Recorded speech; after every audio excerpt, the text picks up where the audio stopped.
Ang sabi ng ibang relihiyon, ang Diyos daw ay walang kahinaan, sobrang makapangyarihan daw, walang hindi kaya. Ito ang sabi sa Biblia, sa 1:25 ng unang Korinto, sapagkat ang kamangmangan ng Diyos ay lalong marunong kaysa mga tao, at ang kahinaan ng Diyos ay lalong malakas kaysa sa mga tao.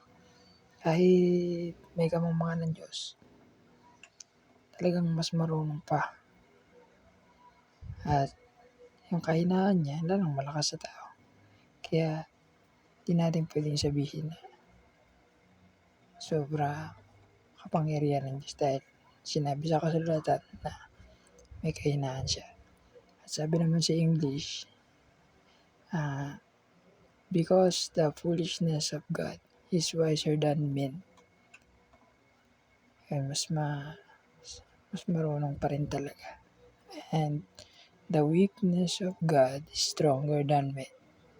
Kahit may kahinaan siya, mas malakas pa rin sa mga tao. Ito ay ayon sa Biblia. Salamat sa Diyos.